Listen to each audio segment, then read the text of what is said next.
Perkenalkan, nama saya Nelsa Nafiah dari kelas 11 TKP. Saya akan berbicara tentang kode dan kode. Hadirin kaum muslimin rahimakumullah, Allah dan Rasulnya menegaskan bahwa salah satu rukun iman adalah percaya kepada takdir Allah, yaitu kode dan koder.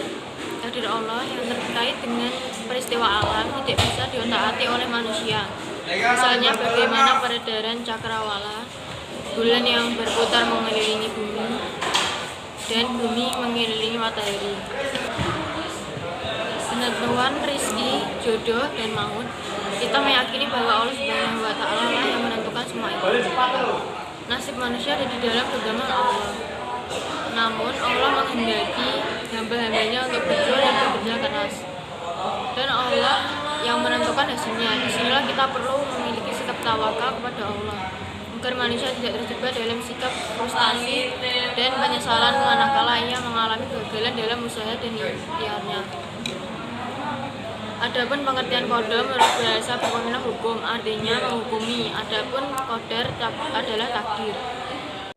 Sedangkan kode dan koder menurut istilah adalah hukum Allah Subhanahu wa Ta'ala yang telah Dia tentukan untuk alam semesta ini, dan Dia menjalankannya sesuai dengan konsekuensinya. Hukumnya dari sunnah-sunnah yang Dia kaitkan antara akibat dan sebab-sebabnya semenjak Dia menghendakinya sampai selama-lamanya. Maka setiap apa yang terjadi di alam ini adalah berdasarkan takdir yang mendahulunya. Kode merupakan ketetapan Allah Subhanahu wa Ta'ala sejak zaman azali, yaitu zaman dahulu sebelum diciptakan alam semesta sesuai dengan kehendaknya.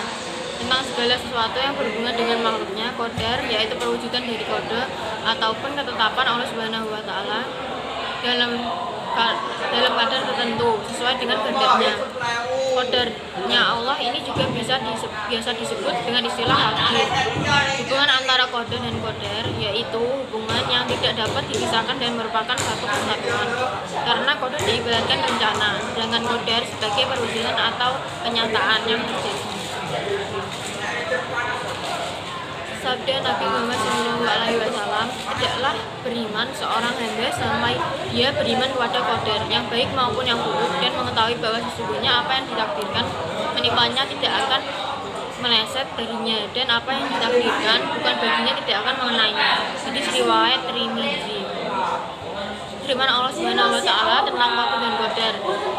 Dan ketetapan Allah itu suatu ketetapan yang pasti berlaku. Quran Surat Al-Ahzab ayat 38. Dalam sebuah hadis, Rasulullah SAW menjelaskan bahwa takdir sudah Allah tentukan sebelum alam diciptakan. Artinya, Rasulullah SAW bersabda, Allah telah menetapkan takdir untuk setiap makhluk sejak 50.000 tahun sebelum penciptaan langit dan bumi. Hadis riwayat Muslim.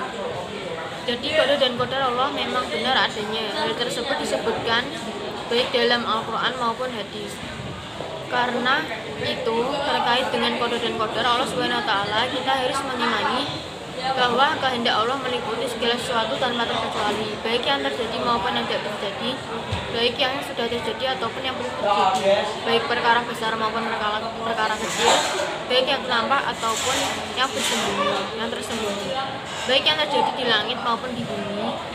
Semua itu atas hak propagatif Allah Azza wa Jalla. Jadi tidaklah seorang hamba yang mengaku beriman menganggap setiap perbuatannya adalah kehendak Allah Subhanahu wa Ta'ala semata tanpa ada usaha dan kehendak dari dirinya. Juga tidaklah dia menganggap dirinya yang paling kuasa untuk berkehendak tanpa pengetahuan dan kehendak Allah Subhanahu wa Ta'ala. Yang artinya katakanlah semuanya datang dari sisi Allah.